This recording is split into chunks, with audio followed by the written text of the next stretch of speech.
Bismillahirrahmanirrahim. Assalamualaikum warahmatullahi wabarakatuh. Alhamdulillah rabbil alamin wa bihi nasta'inu ala umuri dunya waddin. Asyhadu an la ilaha illallah wahdahu la syarika lah wa asyhadu anna sayyidana Muhammadan abduhu wa rasuluhu la nabiyya ba'dah. Allahumma shalli wa sallim وبارك وكرم وعظم ومجد على حبيبنا وشفيئنا وقرة أعيننا محمد وعلى آله وصحبه أجمعين. سبحانك لا علم لنا إلا ما علمتنا إنك أنت العليم الحكيم. رب اشرح لي صدري ويسر لي أمري واحلل عقدة من لساني يفقهوا قولي بجاه النبي وآله. قال الله تعالى وقل رب زدني علما وقال رسول الله صلى الله عليه وسلم طلب العلم فريضة على كل مسلم. وقال الإمام الحبيب عبد الله بن حسين طاهر باعلوي رضي الله عنه ورضي عنا به ورحمه الله ورحمنا به ونفعنا به في الدار الآمين. من الواجبات القلبية إلى قوله والندم على المعاصي والتوكل على الله والمراقبة بالله والرضا عن الله وحسن الظن بالله وبخلق الله. Termasuk daripada kewajiban hati, itu termasuk daripada ketaatan hati, yaitu menyesal akan maksiat-maksiat yang sudah dia kerjakan. Jadi bermaksiat itu pekerjaan badan, berhenti dari maksiat pekerjaan badan. Tapi penyesalan karena sudah terlanjur maksiat itu pekerjaan hati. Orang yang berhenti dari maksiat belum tentu karena nyesel. Bisa jadi nggak ada kesempatan lagi, atau orang judi modal sudah habis, berhenti judi. Kalau ada lagi ya judi lagi, berarti bukan menyesal. Dan penyesalan ini muncul karena tahu yang dia kerjakan itu adalah maksiat. Karena itulah orang jahil. Jahil di sini siapa? Nggak ngerti agama. Termasuk agama itu yaitu perintah Allah dan larangan Allah, itu agama. Orang jahil yang nggak ngerti maksiat itu apa, kewajiban saya itu apa, nggak ngerti, maka mustahil dia nyesel. Mustahil dia menyesal karena nggak sholat, mustahil, karena dia nggak ngerti sholat itu wajib. Orang yang nggak pakai jilbab kemana-mana dan dia tahu, dia nggak tahu itu kewajiban, ketika pakai jilbab itu tidak akan penyesalan, tidak ada. Ya, tidak ada penyesalan. Mungkin dia pakai jilbabnya karena malu, ini orang-orang jilbaban semua, kumpulan yasinan masa gak jilbaban dia. Karena malu, bukan karena nyesel sudah melanggar Allah. Karena itulah di antara kewajiban hati itu adalah mengetahui yang wajib itu wajib, yang haram itu haram. Itu kewajiban. Kalau orang belum tahu itu, maka tidak akan ada penyesalan. Penyesalan ketika dia meninggalkan yang wajib, atau penyesalan ketika dia mengerjakan yang dilarang oleh Allah. Apalagi kalau kita perhatikan maksiat itu ada yang walaupun seseorang itu nyesel, tapi tetap Allah tidak mengampuninya, kecuali kalau yang bersangkutan memaafkan. Apa itu? Hakul ibad, dosa yang berkaitan dengan manusia. Ini paling repot, paling repot. Sampai-sampai Nabi SAW bersabda, innahu yufaru lisyahid kullu dhanbin illa dain. Sesungguhnya diampuni semua dosa orang yang mati syahid, dosanya semua diampuni, illa dain, kecuali dain. Kalau bahasa kamus itu hutang. As-Said Muhammad bin Ali Maliki dalam mengomentari hadis ini di dalam kitab ayah beliau As-Said Alwi bin Abbas Al-Maliki, itu di ta'liq beliau mengatakan yang dimaksud dengan debt di sini semua kedoliman, baik itu bentuk hartawi atau yang lain. Pernah mukul, pernah nyakitin, pernah nipu, pernah dorong sampai keselokan, pernah ngomongin, pernah ngejek, itu semua masuk dain. Sehingga yang seperti itu tidak Allah ampuni kecuali yang bersangkutan memaafkan. Ini kata ulama, tidak faedah penyesalan, itu enggak faedah kecuali minta maaf. Bahkan disebutkan ketika orang yang haji itu wukuf di Arafah tanggal 9 Dzulhijjah, itu semua dosa dia diampuni. Illa tabiat, kecuali yang bersangkutan dengan orang. Karena itulah paling berat itu ya, kalau sudah urusan dengan manusia. Koruptor, walaupun dia haji tiap tahun, kalau dia belum minta maaf ke seluruh warga Indonesia, sulit dimaafkan. Dia haji tiap tahun, walaupun dia mabruh haji Ustaz secara dohir, tapi urusan dia dengan manusia ya harus beres. Bahkan kata ulama, jangankan antar manusia, nanti antar hewan pun kalau terjadi kedzaliman antar hewan itu Allah adili. Sehingga disebutkan ketika ada rusa digigit oleh harimau, mati. Nanti harimau digigit oleh rusa. Setelah beres keduanya, baru Allah berfirman, jadilah debu, debu beres. Orang-orang kafir ketika melihat demikian, mereka bergumam, mengandai-andai, yang itu diabadikan dalam Al-Quran surah An-Naba ayat terakhir. Wa yaqulul kafiru ya laitani kuntu turaba. Berkata orang kafir ketika melihat itu, seandainya aku jadi debu kayak hewan, selesai. Masalahnya hidup jadi manusia itu beban. Pilihannya jadi manusia beban. Kenapa? Pilihannya cuma dua. Kalau enggak surga, neraka. Enggak ada nomor tiga. Enggak ada nomor tiga atau isinya enggak dua-duanya satu mobil. Sayyidina Umar bin Khattab, ya, ketika mengetahui hakikat ini kan hakikat ya. Saya bilang ini ilmu hakikat. Itu apa? Ketika Anda mengetahui Anda itu kalau tidak diciptakan untuk surga, untuk neraka. Itulah bebannya manusia di situ. Ketika orang itu tahu hakikat itu, Sayyidina Umar mengatakan seandainya Umar itu adalah diciptakan bukan kayak jadi umat, tapi seekor kambing yang digemukkan oleh pemiliknya sampai waktu batas tertentu dia disembelih, dimakan dagingnya, selesai jadi kotoran beres. Tapi Umar jadi manusia, ini yang repot. Kalau tidak ngotot mencari surga, maka dia akan tergelincir ke neraka. Sehingga dalam ayat-ayat Al-Quran itu Allah Ta'ala menyuruh kita ngejar surga, berpacu dalam menuju surga itu. Wasari'u ila maghfiratin min rabbikum, dan bersegeralah menuju ampunan dari Tuhan kalian. Dan lain-lain apa? Fafirru ilallah, larilah kalian menuju Allah. Suruh lari, bukan santai. Dalam ayat lain, fas'au ila dzikrillah, bersegeralah menuju zikrullah. Di sini kalimat-kalimat ini kata ulama tafsir menunjukkan seorang mukmin tidak boleh membuat detik-detiknya atau menit-menitnya kecuali untuk yang manfaat untuk akhirat dia. Jangan dipakai untuk hal yang sia-sia. Sia-sia di sini apa?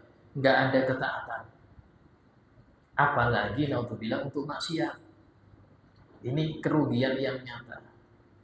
Nah, sehingga dalam hal ini orang ketika mengetahui itu, Maka ketika dia bermaksiat muncul penyesalan. Dan menyesal ini kewajiban hati. Karena itulah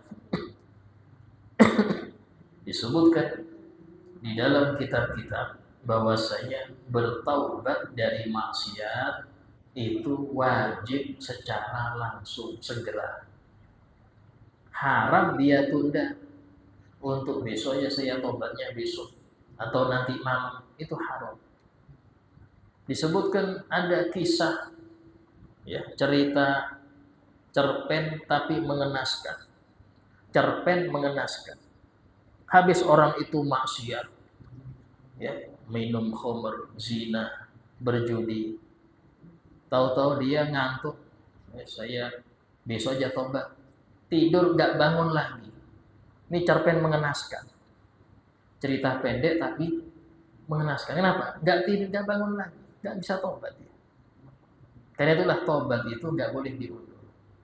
Sampai-sampai Nabi SAW, manusia maksum yang terjaga dari maksiat, sudah dengan nas Al-Quran, yaitu Allah berfirman, liyaghfir lakallahu ma taqaddama min dzambika wa ma ta'akhkhar, yaitu untuk agar Allah mengampuni engkau ya Muhammad dosa-dosamu yang telah lalu dan yang akan datang. Nabi sudah ada jaminan. Itu pun beliau dalam salah satu sabdanya mengatakan, wallahi demi Allah, inni la astaghfirullahaladzim, sungguh aku minta ampun kepada Allah, wa atubu ilaih, dan bertobat kepadanya, fil yaumi sab'ina marrah, setiap hari 70 kali. Ini bukan berarti Nabi SAW banyak dosa dan mustahil, tapi memberi contoh umatnya bahwasanya Nabi saja yang sudah dijamin ya dengan nas Al-Quran, itu aja banyak istighfar. Apalagi kita yang gak ada jaminan. Kita yang gak ada jaminan ini kok gak mau istighfar, bagaimana? Kita yang gak ada jaminan ini kok gak mau tobat, bagaimana? Sehingga ini diingatkan oleh Nabi Muhammad SAW. Dan yang selanjutnya, istighfar itu tidak mesti karena dosa. Istighfar itu tidak mesti karena dosa. Disebutkan di antara faedah istighfar dalam surah Nuh, yang mana Nabi Nuh berkata yang ini diabadi dalam Al-Quran. Wa qul istaghfiru rabbakum, dan katakan wahai Nuh kepada kaum, istaghfiru rabbakum, minta ampunlah kalian kepada Tuhan kalian, innahu kana ghaffar, sesungguhnya Tuhan kalian Maha mengampuni. Kalau kalian minta ampun, yursilis samaa'a 'alaikum bidrara, niscaya Allah akan memberikan kepada kalian hujan rahmat, bukan hujan bala, tapi hujan rahmat. Wa yumditkum bi amwalin wa banin, dan Allah akan memberi kalian harta yang banyak serta anak-anak yang soleh-soleh. Dan itulah diantara faedah istighfar itu taksirul amwal, memperbanyak harta.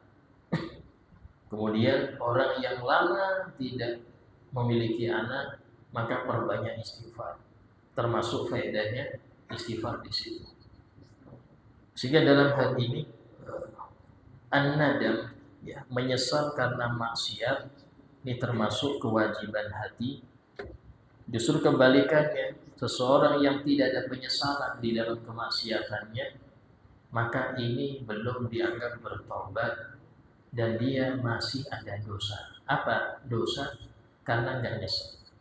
Apa penyebab nggak nyesel, Ustaz? Pertama, karena tadi kebodohan, karena kejahilan, nggak ngerti dia. Ya. Yang kedua, karena keseringan. Orang ketika pertama kali buka jilbab, agak perempuan, atau laki-laki yang pertama kali lihat haram, tuh kayak sudah musibah besar. Astagfirullah, dosa saya.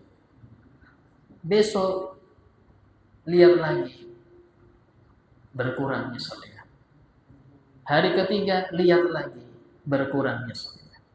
Hari keempat nggak nyesel lagi. Kenapa? Sudah terbiasa. Sama seperti orang minum obat. Pertama kali pahit, kedua biasa. Keseringan minum obat kayak makan permen sudah kebiasaan. Yang pahit jadi biasa. Ini karena itulah dosa itu kalau terlalu sering dilakukan maka menjadi ringan. Dosa itu menjadi ringan, tidak berat lagi. Itu yang kedua, penyebab orang itu hilang rasa penyesalan dosa itu karena keseringan. Ya. Kalau sudah orang tidak merasa nyesel ketika maksiat, maka hatinya ini mati. Sama seperti seorang santri. Pertama kali melanggar, dia kena rotan. Sakitnya Masya Allah. Besoknya kena rotan lagi. Gak seperti awal sakitnya. Tiap hari kena rotan, biasa. Sudah kebal, kulitnya sudah kebal. Yang seperti ini, menghukumnya gak bisa pakai rotan lagi. Cari cara yang lain. Kenapa? Karena dengan rotan gak mampu lagi dia. Sudah mati, kulitnya, sarafnya itu sudah mati. Sama ketika seseorang itu keseringan maksiat, ya, awal dia nyesel, keseringan, akhirnya biasa. Bahkan gampang istighfar saja nanti gampang aja. Itu penyebab kedua.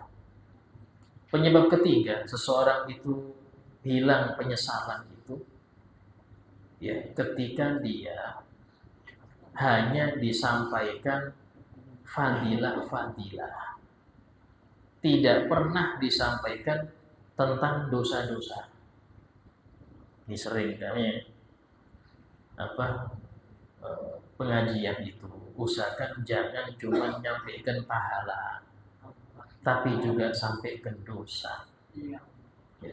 Istilahnya yang wudu pahalanya sekian, yang sholat duha sekian, yang baca Quran sekian, itu aja yang dibaca. Sehingga dia cuma menghitung pahala, tidak pernah menghitung dosa, tidak pernah menghitung dosa dia. Dan tapi jarang orang nyampaikan dosa itu jarang menyampaikan dosa. Kenapa? Karena tadi takut yang hadir nggak hadir lagi. Kalau seorang itu ketika pengajian kita sampaikan macam-macam dosa, nggak lama itu yang hadir tambah sedikit. Kenapa? Karena sifat manusia nggak mau ditegur. Sifat nafsu itu nggak mau disinggung. Isinya dia ini pengen diemong, dimanja. Oh, sampai kalau baca sholawat ini, insya Allah gini. Itu aja yang manusia senang itu, karena nafsu. Saya nggak nyalakan hadisnya, karena hadis itu juga banyak hadis masalah itu. Tapi harus adil dong. Jangan Anda menyampaikan cuma pahala tapi nggak nyampe masalah dosa. Harus adil. Allah Ta'ala punya surga juga punya neraka. Allah Ta'ala punya ampunan tapi juga punya adab yang pedih. Kita hanya dikasih tahu ampunan saja, tapi nggak pernah dibahas adab yang pedih. Sehingga sering kita lihat orangnya ahli majelis, sering sholawatan, istighosah tidak pernah absen, ya.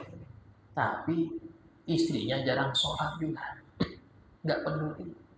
Anaknya keluyuran, ya, buka aurat nggak peduli. Kenapa? Dia nggak pernah menjelaskan masalah dosa. Yang dia tahu cuma yang penting zikir, yang penting sholawatan. Tidak pernah dikasih apa kewajiban Anda, tidak pernah. Ketika saya tanya beberapa ulama, apa penyebab banyak guru atau ulama itu nyampaikan yang enak-enak aja, jarang nyampaikan yang nggak enak, jarang. Alasannya apa? Kalau saya nggak enak Ustaz, nggak mau lagi pengajian. Jadi harus dimanja dulu. Pertanyaan sampai kapan? Sampai kapan kita nggak mau menjelaskan yang haram-haram? Hanya menjelaskan yang sunnah, fadilah, wajib. Nah itu, sehingga penting menjelaskan yang haram penting. Karena Islam bukan cuma mengerjakan kewajiban, tapi Islam juga meninggalkan maksiat. Itu yang perlu diperhatikan, sehingga penyebab banyaknya yang dipahami oleh masyarakat itu, oh yang gini dosa lebur, tanpa mengetahui imbasnya, itu yang jadikan mengentengkan dosa. Ya, dia naudzubillah semalam nonton haram, kapan malam tahajud sholat tobat beres insyaallah. Itu aja deh. Ya, istilahnya sekarang kamu nggak boleh pacaran, malam tahajud sholat tobat. Padahal apakah sholat tobatnya diterima? Bagaimana bisa diterima tobatnya seseorang yang punya niat ngulang lagi? Dia malam ini tobat, besok mau ngulang, sudah niat nawa itu. Besok ini episode yang ini belum dilihat, malamnya sholat tobat lagi. Ya seperti ini sulit. Kenapa? Karena syarat tobat penyesalan. Syarat tobat itu menyesal. Dan ciri menyesal itu berhenti. Nah, kalau dia masih ada niat pengen lanjut, bagaimana dia bilang menyesal? Sehingga Syekh Abdul Qadir Al-Jilani beliau mengatakan, seandainya orang itu tahu siapa yang dia langgar aturannya, siapa yang bikin dia murka, yang dia bikin murka ini siapa? Ini saya nggak ada dosa kecil, semua dosa itu besar. Nah, merasa itu akan menjadi orang nyesel. Yang keempat, penyebab seseorang itu tidak menyesal ketika maksiat karena yang melakukan banyak.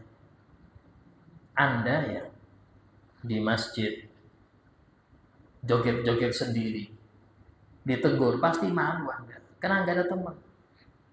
Coba di tempat dugem yang joget semua satu ruangan, nggak malu. Kenapa? Banyak juga yang maksiat. Ketika dia banyak teman, dia nggak merasa malu dan nggak merasa nyesel. Itu masalah. Karena itulah Nabi SAW bersabda, Al-mar'u ala dini khalilih. Seseorang itu tergantung dari akhlaknya temannya. Jadi kalau pengen akhlak baik, cari teman baik.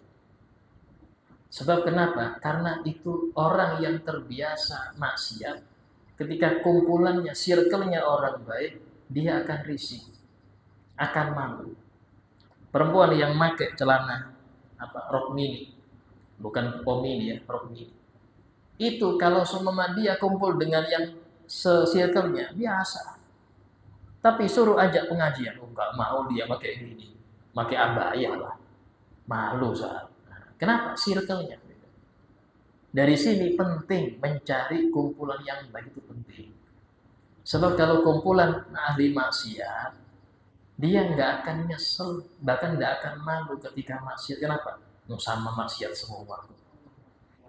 Tapi ketika dia circle-nya orang baik, walaupun dia nakal, dia akan berusaha untuk baik. Kenapa? Malu, yang lain nggak kayak gini, masa saya kayak gini. Itu. Sehingga dalam hal ini Nabi SAW pernah bersabda, Al-jalisus sholeh khairun minal wahdah. Punya teman orang soleh, berteman dengan yang soleh, itu lebih baik daripada Anda sendirian. Kenapa? Karena dengan berteman dengan mereka, minimal kecipratan lah. Nabi mengibaratkan itu, orang yang duduk dengan orang soleh seperti orang yang duduk dengan penjual minyak harum. Minimal suruh kasih nyoba. Minimal itu. Minimal Anda kena harumnya juga. Nah, ini minimal. Itu lebih baik daripada sendiri. Wal wahda khairun minal jalisi su'. Sendirian lebih baik daripada punya teman gak beres. Sendirian lebih baik dari punya teman bejat ahli maksiat.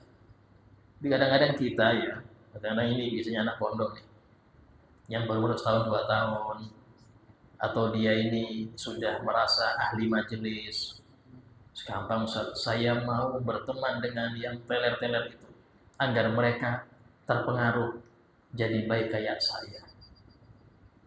Yang ada dia ikut teler. Kata Alim Ahmad bin Mumisir mengatakan, nggak ada ceritanya orang yang kena penyakit gatel duduk dengan orang sehat, yang gatel sembuh. Enggak. Yang sehat gatel, yang sehat jadi kena gatel. Nggak ada yang gatel yang jadi sehat gara-gara duduk dengan sehat. Nggak ada. Artinya apa? Jangan Anda sok-sokan. Insyaallah saya ini alim, saya deketin dia agar dia berubah jadi baik. Tahu-tahu dia yang ikut juga. Kenapa? Karena tadi sifat nafsu ya lebih cepat terpengaruh dengan yang buruk daripada dengan yang baik. Anak ya di pondok itu merubah dia 5 waktu berjamaah, ngaji tiap habis sholat itu sulit, tahajud itu sulit, perlu berapa bulan? Anggap 6 bulan dia baru bisa nyaman, bisa istiqomah tahajudnya, duhanya 6 bulan. Libur 10 hari, ketemu temennya yang dulu, berubah lagi, gak lama. Nyampe pondok sumpah lagi. Waduh, tahajud lagi, duha lagi. Kenapa? Perubahan kepada buruk lebih cepat. Habis 10 hari masuk pondok, hitam lagi wajahnya. Kemarin pulang sudah putih. Digodok lagi sama gurunya. 2 bulan, 3 bulan. Pulang lagi, hitam lagi. Karena itulah, anak itu, kalau dia masih proses belajar, jangan sering-sering diizinkan pulang. Kecuali Anda ya itu ikut bertugas seperti tugas gurunya. Apa? Nyiramin tetap. Ini Pak, ini saya punya bibit ya, tolong disiramin sampai jadi padi. Oh ya, siramin, kasih pupuk, siramin, kasih pupuk. Pak, tolong saya mau bawa padinya, bibit dulu 2 hari lah. Tapi nggak ada siramin, nggak ada kasih pupuk, mati. Tugas gurunya itu. Makanya guru itu sumpah kalau murid izin, bukan karena pelit ngasih izin. Duh, ini kena TV lagi, kena HP lagi, itu yang bikin sumpah. Karena orang tua, kalau anak di rumah, aji mumpung Ustaz, nih kasih HP, kasih remote, kunci motor, kenapa? Mumpung liburan, kasihan dia di pondok kekurung terus, Masya Allah. Jadi dikira guru-guru sipir penjara. Sampai dia suudon di pondok itu penjara. Akhirnya anak nggak jadi. Kenapa? Karena tadi orang tua tidak ikut adil mendidik anak ketika di rumah. Ya. Sehingga itu 4 ya yang menjadikan mengapa hati yang maksiat itu nggak nyesel. Tadi sudah kita jabarkan daripada penyebab orang itu nggak nyesel. Berarti solusinya ya Pak Ustaz, jauhi 4 ini. 4 ini jauhi. Hanya mendengar yang taat-taat jangan. Anda harus mendengar dosa-dosa, harus Anda dengar. Jangan terlena dengan pahala. Karena pahala itu bagi amal yang diterima. Masalahnya sudah yakin diterima dan amal Anda. Sampai Anda bisa berani ngitung-ngitung pahala. Harusnya kalau memang Anda bijaksana, hitunglah dosa. Karena dosa itu walaupun Anda gak ikhlas tetap ketulis. Dosa nggak perlu Anda ikhlas, langsung ketulis itu. Dosanya langsung ketulis, Pak. Beda kalau amal baik. Amal baik mau diterima perlu ikhlas. Perlu sesuai dengan aturan fikih. Tidak ada ujub, ada khusyuk dalamnya, baru ketulis pahala. Tapi kalau amal maksiat, Anda walaupun riya pun ketulis. Anda pamer pun ketulis. Dan ini harusnya dosa yang perlu saya hitung, bukan pahala. Pahala belum tentu. Ya. Bahkan ada ayat yang menakutkan ya. Saya bilang menakutkan. Di mana Allah Ta'ala berfirman, "Innama yataqabbalullahu minal muttaqin." Allah hanya menerima amal, hanya. Allah hanya menerima amal dari orang bertakwa. Berarti kalau belum level bertakwa, jangan mimpi amal diterima. Berarti nggak perlu satu tambah dosa. Kita sholat itu gugurkan kewajiban. Biar nggak dosa aja itu aja. Kenapa puasa Ramadan? Biar nggak dosa. Pahala aku terlalu jauh. Harapannya terlalu tinggi kalau nyari pahala. Yang penting saya nggak dosa itu aja. Ini yang perlu kita perhatikan. Selanjutnya, minal wajibatil qalbiyah, termasuk kewajiban hati, at-tawakkul 'ala Allah. Tawakal kepada Allah. Dalam Al-Qur'an Allah Ta'ala berfirman, wa 'alallahi fatawakkalu in kuntum mu'minin. Dan hanya kepada Allah bertawakallah kalian jika kalian benar-benar beriman. Tawakul ini apa sih? Tawakul itu artinya memasrahkan urusan. Pasrah urusan. Kepada siapa Ustaz? Tergantung Anda tawakal kepada siapa. Ada orang tawakal dengan gajinya. Misalnya yang penting tiap tanggal 7 cair sekian juta. Dia tawakal dengan gajinya.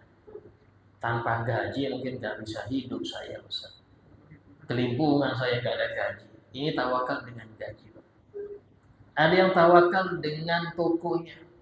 Kalau nggak buka toko nggak tahu Ustaz, saya sudah berantakan. Ada yang tawakal dengan sarang burungnya. Ada yang tawakal dengan suaminya. Kalau bukan karena suami nggak tahu, nggak bisa saya makan. Ada yang tawakal dengan sawitnya, macam-macam tawakal itu. Tapi kita disuruh wa 'alallahi fatawakkalu. Berpasrahlah hanya kepada Allah. Kenapa demikian? Karena kalau kita kenal Allah, maka yang pantas untuk kita jadikan tempat bersandar, tempat pasrah itu cuma Allah, nggak ada yang lain. Bahkan dalam surah Al-Ikhlas, Allah Ta'ala sudah menjelaskan Allahus Shomad. Hanya Allah lah tempat bergantung. Allahus Shomad. Jelas itu. Hanya Allah lah tempat bergantung. Sehingga dalam hal ini, kenapa kok kita harus tawakal pada Allah? Karena syarat sesuatu yang kita jadikan sandaran itu, dia harus kuat, harus kekal. Anda kalau berpasrah pada yang lemah, kayak Anda juga rugi. Anda kalau berpasrah pada sesuatu yang fana, rugi. Cari yang maha kuat, maha kekal. Itu hanya Allah, nggak ada yang lain. Orang pasrah pada suami, suami bisa mati. Pasrah pada nafkah orang tua nggak awet. Pasrah pada sawit bisa nggak panen. Panen pun bisa harga merosot. Maka siapa pasrahnya? Orang kalau dia nggak kenal Allah, dia akan bingung pasrah ke siapa saya. Lebih parah lagi pasrah ke dirinya sendiri. Sementara dia ngerti, dia lemah. Kenapa kok pasrah ke dirinya sendiri? Sementara Nabi SAW dalam doanya, beliau berdoa, wala takilni ila nafsi tarfata'in. Ya Allah, jangan engkau serahkan urusan diriku kepada diriku, walaupun sekejap mata. Jangan engkau pasrahkan urusanku pada diriku, wala takilni ila nafsi tarfata'in.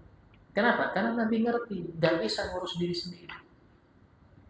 Yang kenapa? Karena yang tahu ngurus kita ini Allah Ta'ala. Mulai dari aliran darah, detak jantung, ya, pori-pori, ini semua kalau Allah mendiamkan kita sedetik aja, itu bisa hancur semua, Ini faedah daripada tawakal. Tetapi, ya, tawakul itu sifat hati. Jangan sampai Anda mengartikan tawakal itu gak ngapa-ngapain. Disebutkan suatu kali Sayyidina Umar bin Khattab melihat ada beberapa pengemis ya bawa mangkok gitu di depan Masjidil Haram. Ditanya, "Man antum? Siapa kalian ini?" Maka mereka menjawab, "Nahnul mutawakkiluna 'ala Allah." Kami ini orang yang tawakal kepada Allah. Istilahnya duduk di depan masjid, cuman modal apa? Mangkok saja. Sama beliau dipukulin, kadiktum, bohong kalau dipukulin. Ya, orang yang tawakal itu yang dia ini menanam biji ikhtiar baru tawakal. Tawakal kalau mau tawakal itu belajar dari orang yang mancing itu. Dia melempar kail, ada umpannya. Ikhtiar, tawakal sudah. Tinggal nunggu Allah menggerakkan ikan-ikan menggigit umpannya. Sampai sore nggak dapat, apakah kapok orang mancing? Tidak. Besok ulang lagi. Itu orang mancing. Kalau yang nggak biasa mancing, kapok sudah. Kapok, so beli di pasar aja ditunggu istri. Istri nunggu hasil pancingan. Ya, ke pasar aja sudah. Kalau orang yang tawakal itu belajar dari filosofi mancing. Buka toko tiap hari. Ada nggak ada pembeli waktu sholat. Pengajian. Ada nggak ada orang. Yang penting saya ikhtiar ya Rob. Urusan yang menggerakkan hati manusia datang ke toko saya, engkau. Bukan pinternya saya di dalam menarik pelanggan. Bukan indahnya toko, bukan. Yang gerakkan Anda. Lihat ya di pasar itu. Sejeret jual ikan asin semua. Apakah yang di pintu pertama aja yang laku? Tidak. Kalau sini aja yang laku, yang lain sudah tutup semua. Tapi lihat, buka aja itu yang samping-samping itu. Menunjukkan rezeki sudah Allah bagi. Kadang-kadang ini jual beras semua. Apakah hanya yang di depan pintu yang laku? Kadang-kadang yang paling ujung laku. Sudah Allah bagi. Tinggal kita tawakal itu di sini. Ikhtiar tetap, kerja tetap, ya pasrah harus. Disebutkan untuk seorang mukmin hendaknya tawakal lebih tinggi daripada ikhtiar. Ikhtiar 25%, tawakal 75%. Itu baru mukmin benar. Kadang-kadang ada yang imbang nih. Tawakal dan ikhtiar 50-50. Ya bagus, cuman masih belum sempurna. Tapi yang parah kalau dia ikhtiar lebih banyak dari tawakal. Ini yang nggak baik. Ikhtiarnya lebih banyak daripada tawakalnya. Harusnya tawakal lebih banyak. Sehingga kalau tawakal itu nggak cuma urusan rezeki ya. Anda dalam mendidik anak, kita ikhtiar didik anak, tapi tetap harus tawakal kepada Allah. Karena kita nggak bisa jaga dia 24 jam. Anda bisa didik dia ketika di rumah. Ketika dia main di rumah itu Anda bisa tahu. Selebihnya Anda nggak tahu. Serahkan pada Allah. Seseorang ketika menyerahkan anaknya ke pesantren, dia harus pasrahkan anak itu ke pesantren. Secara dohir. Secara batin, pasrahkan kepada Allah. Kalau nggak pasrah, diintai terus. Ini anak saya makan nggak ya malam ini? Telepon lagi gurunya. Ustaz, anak saya makan nggak Ustaz? Mau makan Bu. Launya apa Ustaz? Ya besok ditanya lagi tiap hari. Ini bawa pulang aja anaknya itu. Karena orang tuanya belum pasrah. Pasrahkan. Kalau sudah pasrah itu, berarti Anda percaya. Nggak percaya, tarik. Cari kepada yang Anda percaya. Di sini pentingnya orang tawakal. Dan tawakal ini termasuk min sifatil siddiqin. Orang-orang yang siddiq itu mereka ahli tawakal kepada Allah. Bahkan para anbiya itu mereka dalam level tertinggi dalam tawakalnya.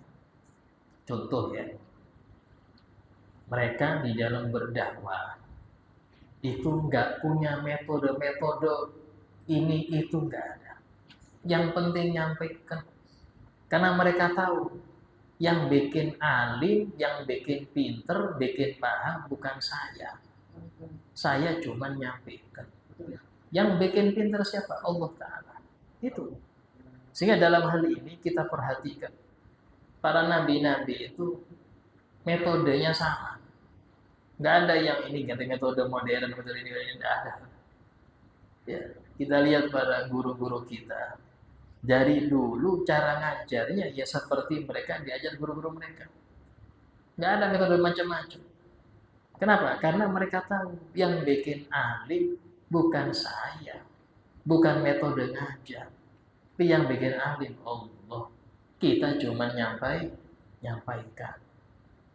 Sebagian orang sekarang banyak macam-macam metode, ganti-ganti. Kenapa? Merasa dia yang bisa meminterkan. Akhirnya apa imbasnya? Allah jadikan gak pinter-pinter itu anak. Kebanyakan metode sampai bingung anaknya. Kebanyakan cara. Harusnya yang ya pas menunjukkan tawakal itu ya apa? Banyak doakan.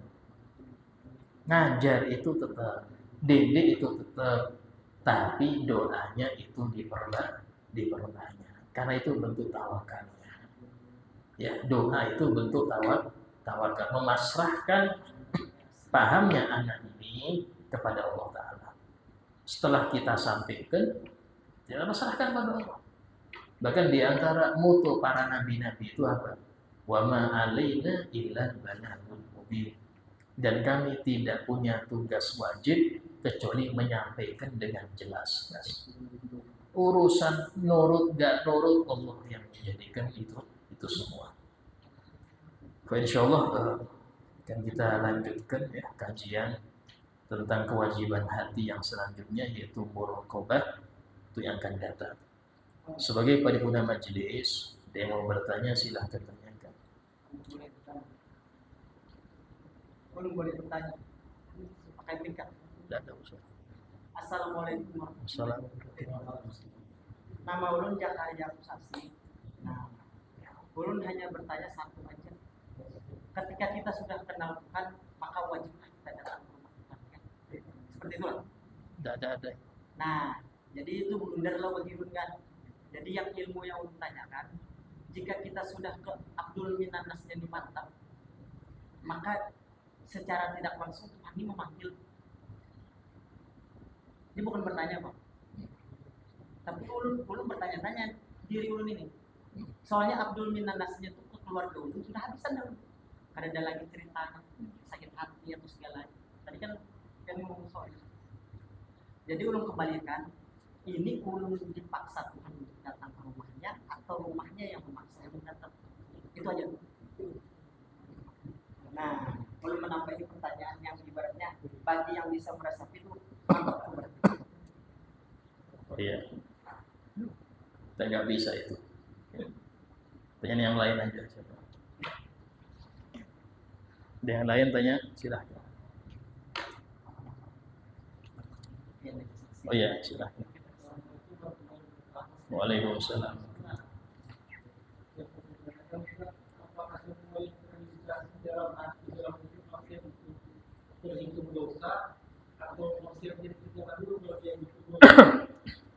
Iya. Dalam Al-Quran ketika turun ayat disebutkan dalam Al-Quran aman rasul wa in tubdu ma fi anfusikum aw tukhfuhu yuhasibukum bihillah. Jika kalian menampakkan apa yang di hati kalian atau kalian sembunyikan itu, niscaya Allah akan menghisab itu semua. Artinya tetap Allah itu. Ketika turun ayat itu, sahabat merasa berat. Ini apa ya Rasul? Kami ini kadang-kadang ya ada keretekan pengen maksiat itu ada, tapi enggak kami kerjakan. Apakah itu masuk dosa? Maka kata Nabi, jangan kalian komplain, wis kalian serahkan pada Allah Ta'ala. Akhirnya lama kelamaan Allah menurunkan ayat keringanan untuk itu. Apa itu? Rabbana la tu'akhirna inna sina aw akhtana. Ya Allah, jangan Engkau siksa kami jika kami lupa. Lupa akhirnya meninggalkan yang wajib. Aw akhtana, atau kami enggak sengaja. Kemudian wala tahmil alaina isran kama hamaltahu 'alal ladzina min qablina. Dan jangan Engkau bebankan kepada kami dosa yang pernah Engkau bebankan kepada umat-umat sebelum kami. Apa itu isron di sini? Orang-orang dulu itu ketika maksiat langsung ketulis.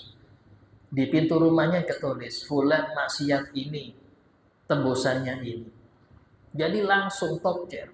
Anda maksiat malamnya, besok pagi ketulis. Orang-orang kampung tahu, fulan begini tadi malam. Ketahuan.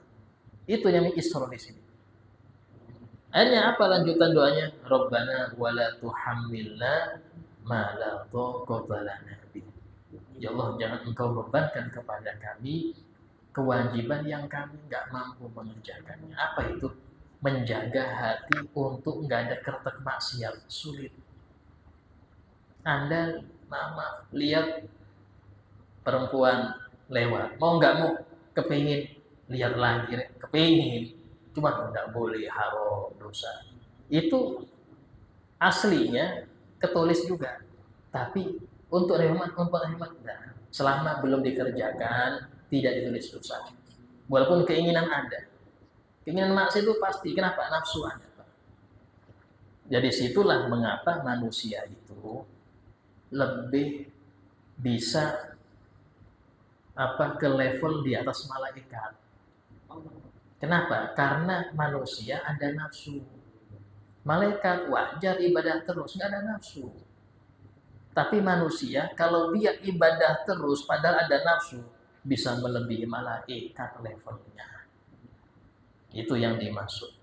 Sehingga jawaban untuk Anda, ya, untuk umat ini, kertekan itu lintasan hati tidak ditulis dosa dengan syarat. Jadi ada lintasan hati, ada niatnya. Lintasan hati itu kertekan, lintasan aja. Itu akan dimaafkan. Kalau niat, nah beda kalau niat. Niat ini sudah keinginan kuat untuk maksiat, tapi nggak jadi, maka dilihat apa penyebab nggak jadinya. Karena ingat Allah, ingat dosa saya. Oh, nggak dosa. Tapi kalau alasannya nggak ada kesempatan, Ustaz, rame rumah, Ustaz. Jangan mau nonton tapi rame, ya lagi. Maka tetap dosa. Karena dia tercegahnya dari maksiat itu karena nggak ada kesempatan. Ini dalilnya ada dalilnya. Itu disebutkan oleh Nabi Muhammad SAW. Nabi bersabda, "Idzal taqal musliman bisayfayhima." Jika dua orang muslim bertemu, sama-sama bawa parang, ya, maksudnya apa Ustaz? Bukannya nyabet rumput, mau kelahi. Bawa parang kerja bakti bukan. Ini mau kelahi. Kata Nabi apa? Fal qatil wal maqtul finnar. Yang membunuh dan yang terbunuh masuk neraka. Sahabat tanya, "Ya Rasul, hadal qatil." Ya Rasulullah, yang membunuh sudah jelas neraka. Fama balul maqtul? Ya apa yang terbunuh itu? Kata Nabi, "Innahu harisun ala qatli sahibi." Dia sudah punya niat kuat mau membunuh saudaranya. Punya niat, dia sudah bawa parang. Tapi apesnya kedahuluan dulu. Dua-duanya masuk neraka, kata Nabi. Dua-duanya masuk neraka. Dari sini kita tahu, ini nggak bunuh loh, cuman sudah niat. Keburu kebunuh, dia nggak jadi membunuh. Nah, berarti siapa? Sudah niat tapi nggak bisa maksiat. Tapi sudah niat kuat karena ada alasan yang bukan penyesalan, bukan karena rasa takut, tetap masuk neraka. Ya, jadi di sini ada kertekan, ada niat, dua hal yang berbeda.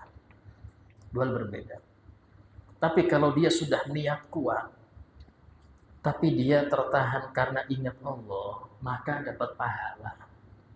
Kenapa pahala? Ingat Allahnya itu. Disebutkan kisah yang panjang di Sahih Bukhari, dalil akan sunnahnya tawassul dengan amal soleh.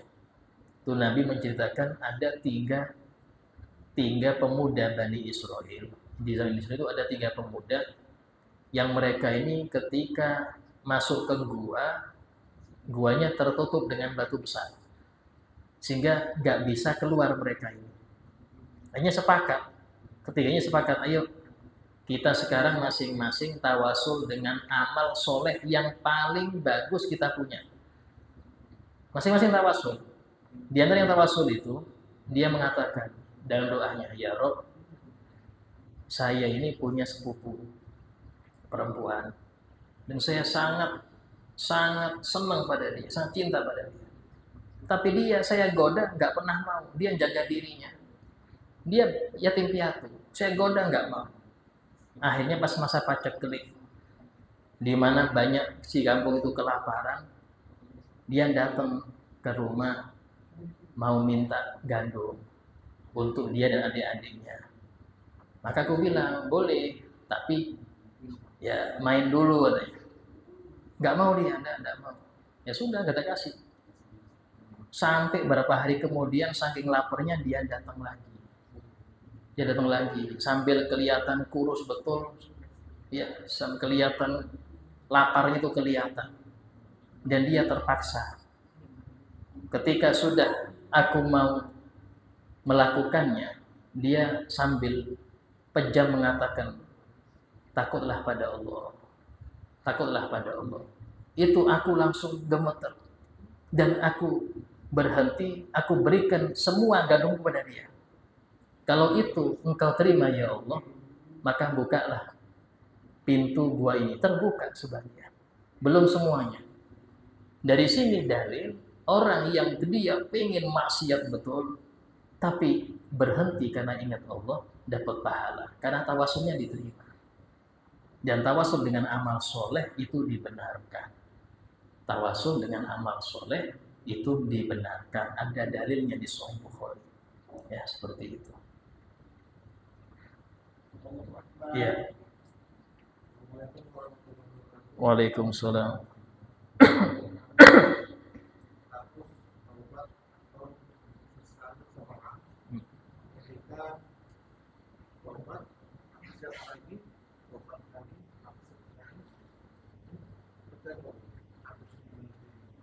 Iya. Selama setan itu masih berjalan di jalan darah, maka godaan itu nggak pernah berhenti. Artinya selama kita itu masih hidup, maka setan pasti menggoda terus. Mau itu dengan cara macam-macam setan itu kan. Ada kalanya godanya dengan ilmu dia. Jadi jangan dikira orang belajar itu nggak ada setannya. Justru belajar itu setannya lebih tinggi, bukan ecek-ecek. Ya. Belajar ini ahli, tapi setannya besar juga. Gitu. Apa diantaranya? Ya, merasa diri sudah baik, ujub sudah kena, rasa ini macam-macam, meremehkan yang lain. Ya, itu sudah dosa-dosa setan. Nah, seseorang ketika dia itu bermaksiat, wajib dia tobat. Dia maksiat lagi, tobat lagi. Kadang setan bisikin, sudah, kamu itu main-main dengan tobat. Ini setan ngasih nasihat. Kamu main-main dengan tobat kamu itu. Sekarang gini aja sudah, puaskan dulu maksiatmu. Nanti kalau sudah tua, kamu tobat. Sudah capek, bosen maksiat, tobat kamu. Ini nasihat benar nih. Subhanallah, baru 2 hari meninggal. Baru 2 hari meninggal. Ya berarti nusuk su'ul khotimah. Di sini maksudnya apa Ustaz? Tiap kali bermaksiat langsung tobat. Jangan nunggu besok. Jangan nunggu nanti malam, langsung tobat. Masih lagi langsung tobat. Sampai kapan? Sampai Anda bosan maksiat. Sampai Anda bosan maksiat, langsung tobat. Dan itu sifat orang-orang soleh. Dalam Al-Quran Allah Ta'ala berfirman ketika Allah menyebutkan ciri-ciri orang yang bertakwa, ya, wa idza fa'alu fahishatan aw dhalamu anfusahum dzakarullah. Mereka itu jika mengerjakan suatu maksiat atau mendolimi diri mereka dengan meninggalkan yang taat, dzakarullah, langsung ingat Allah, fastaghfiru bidzunubihim, langsung minta ampun akan dosa mereka. Ini ciri-ciri orang soleh. Jadi orang soleh itu bukan yang nggak pernah maksiat, itu para nabi. Para nabi, Pak.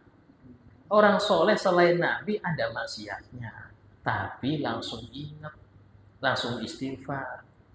Bukan nunda ya, tapi langsung ingat. Ya. Penyakit seseorang itu kadang-kadang nunda tobat, itu penyakit. Ya. Tanya lain. Nah. Assalamualaikum warahmatullahi wabarakatuh. Waalaikumsalam. Menurut kami tentang keputusan saya kopi maupun kaum yang kita kayak satu musik yang itu kita secara musik itu dibilang wajib hukumnya. Jadi yang keputusan sekarang ini kan kita mencari musik itu paling susah. Kemudian setiap kita penuhi atau gitulah ataupun tawaran kita belum. Jadi yang menjadi pertanyaan itu begini, bolehkah kita itu berfungsi atau berseknologi kepada orang yang wali tapi yang sudah meninggal, contohnya kubur, lain ataupun wali-wali yang masuk. Dan itu kalau memang boleh, bagaimana caranya? Ya. Jadi seseorang itu bermursyid itu tidak wajib ya. Bukan wajib, tidak wajib. Itu masuk thariqah. Kalau syariat wajib. Kita bersyariat wajib. Kalau berthariqah tidak. Artinya tidak dosa seseorang itu seumur hidup nggak punya syekh mursyid, nggak dosa. Kenapa demikian? Karena di dalam urusan sampai kepada Allah itu perlu memang syekh mursyid. Sarannya orang buta itu harus ada yang nuntun. Ya, kalau dia jalan sendiri nabrak ya, harus ada yang nuntun. Tapi tadi yang nuntun ini yang sudah pernah sampai. Anda minta dituntun orang yang nggak pernah tahu tempatnya ya nabrak juga. Karena itulah Syekh Mursyid itu di zaman Al-Habib Abdul Haddad itu beliau bilang zaman sekarang jarang. Sebenarnya jarang. Zaman beliau itu yang di situ banyak wali-wali. Apalagi zaman sekarang. Tapi kalau yang ngaku banyak. Kalau yang ngaku banyak. Dan rata-rata Syekh Mursyid tidak pernah ngaku. Syekh Mursyid tidak pernah ngaku. Ya, justru yang mengenalkan mereka kepada murid-muridnya itu bisa jadi Allah Ta'ala. Karena Syekh Mursyid ngaku tidak ada. Tapi tadi seseorang yang dia sudah pernah berkumpul di alam arwah pasti akan kumpul di alam dunia. Sebenarnya dalam surah hadis al-arwah junudul mujannadah. Roh itu berkumpul. Yang di alam arwah kumpul, di alam dunia kumpul. Walaupun beda masa. Karena itulah ada kalanya Syekh Mursyid itu orang alam barzah. Ada kalanya orang alam barzah. Seperti Al-Habib Abdul Haddad. Itu Syekh Mursyidnya Habib Abdullah Al-Idrus Al-Akbar. Itu 1 abad meninggal sebelum Abdul Haddad lahir. 2 abad atau 1 abad. Ya, beda. Ya. Ada yang tidak pernah ketemu karena sudah wafat. Ada yang sekali ketemu aja. Contoh siapa itu? Imam Yusuf bin Abid Al-Hasan. Itu beliau orang Maghrib, Maroko. Hidup di masanya Imam Abdul Hasan Asy'adili dan di masanya Syauhul Salim. Tiap kali berguru kepada para masyaikh Maghrib di Maroko, berguru kepada wali fulan, masih bilang, guru engkau orang Masyrik, orang Timur, bukan di sini. Tiap ketemu, bukan di sini guru engkau, di sana. Nah, subhanallah, waktu beliau haji, ya, itu bertemu dengan beberapa orang Yaman yang mereka membincangkan ulama besar di masa itu, yaitu Syekh Abu Bakar bin Salim. Dengar namanya aja sudah gemeter. Oh, kayak pernah kenal ini. Padahal cuma dengar nama, kayak pernah kenal. Akhirnya beliau mau ngikut, saya mau ikut ya. Ikut ke Yaman. Oh, ikut. Nyampe ke Yaman, tanya-tanya di mana tempatnya Syekh Salim. Oh, di kota Ina. Waktu beliau nyampe ke kota Ina, langsung sesegera mungkin tanya-tanya lagi. Itu sudah sekarang sedang majelis. Baru masuk pintu dipanggil dari kejauhan. Ya Yusuf sini. Dipanggil. Saya mengatakan, rohku dan rohmu sudah akrab di sana. Dan aku hadir ketika engkau dilahirkan. Aku memperhatikan engkau di waktu kecil. Dipandang sekali aja, pulang cukup. Dipandang tuh gak belajar, gak baca kitab, dipandang saja. Tapi yang mandang siapa, Pak? Yang mandang siapa? Yang mandang Syauga bin Salim.